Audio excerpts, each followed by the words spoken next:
Gretchen Harrington, 8 years old, vanished from her Pennsylvania village in 1975, leaving a community in mourning. A surprising confession by a trusted pastor and family friend, David Zandstra, has finally unraveled the horrifying circumstances of her abduction and death, bringing both closure and disquieting insights. Do you want to learn more about it? Join us as we learn about this thrilling story. Gretchen Eleanor Harrington was born on June 13, 1967 in the quiet Pennsylvania hamlet of Marple Township. She was Harold Boyd Harrington and Enocha Harrington's adored daughter. Gretchen grew up with her three sisters, Zoe, Anne, and Jessica, in a loving home with strong sibling relationships. This close-knit family was essential in molding Gretchen's character and producing treasured experiences. Gretchen's father, Harold Harrington, was a committed minister who dedicated his life to serving several congregations of the Reformed Presbyterian Church of North America. On August 15, 1975, Gretchen, 8 years old, left her house on 27th Lawrence Road in Broomall, Pennsylvania, clutching her Bible in one hand, ready to attend a summer Bible school camp at the Trinity Church Chapel Christian Reformed Church on 140 Lawrence Road. This camp was a collaboration of two local churches, one of which her father pastored and one of which David Zandstra pastored. Gretchen traveled alone that day since her sisters stayed at home to await the arrival of the new brother. Gretchen decided to go on her own after Pastor Harrington encouraged her to keep her flawless attendance record. In Marple, a secure and lovely suburb where kids played outside until dark, walked the streets and woods freely and visited friends' houses without the tether of cell phones or GPS watches, it was typical for youngsters to travel alone. The youngsters came to camp between 9 and 9:30 a.m. The day began with a morning workout session given by the other pastor, David Zandstra. Half of the youngsters were brought to the Reformed Presbyterian Church for the rest of the day at 10 a.m. Zandstra was one of the people in charge of this conveyance.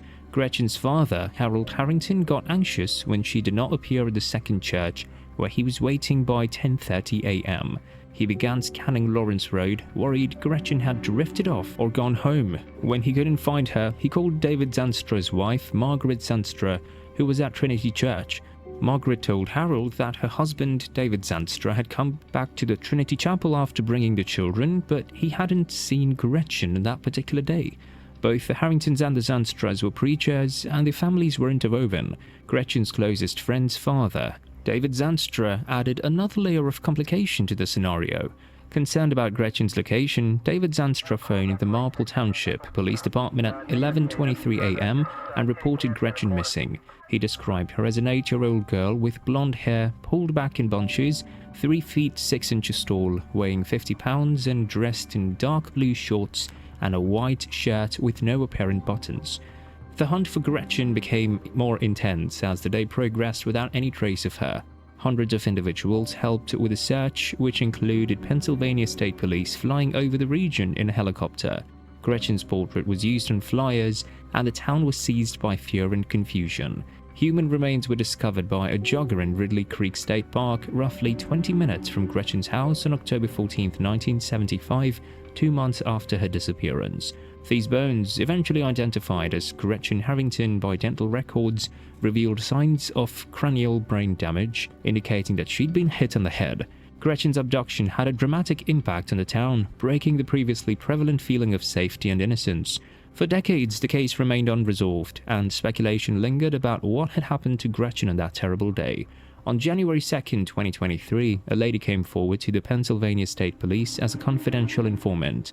This CSI disclosed alarming details about David Zandstra, stating that he molested her as a kid and that Zandstra's children had confided in her about similar experiences. The CI also cited a diary she kept as a youngster that had details regarding these experiences.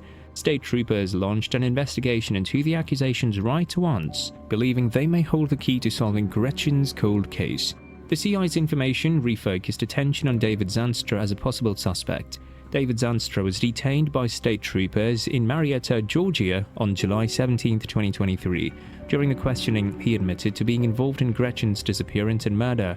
Zandstra acknowledged to luring Gretchen into his car, driving her to a remote location, assaulting her and then abandoning her. This unexpected confession brought answers to a case that had been open for nearly 5 decades.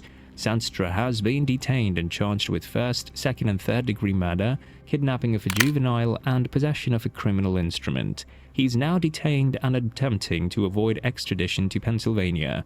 The town, which has been plagued by Gretchen's tragedy for a long time, is now coming to grips with the terrible news that her abduction and killer was a trusted member of the community, a revered pastor.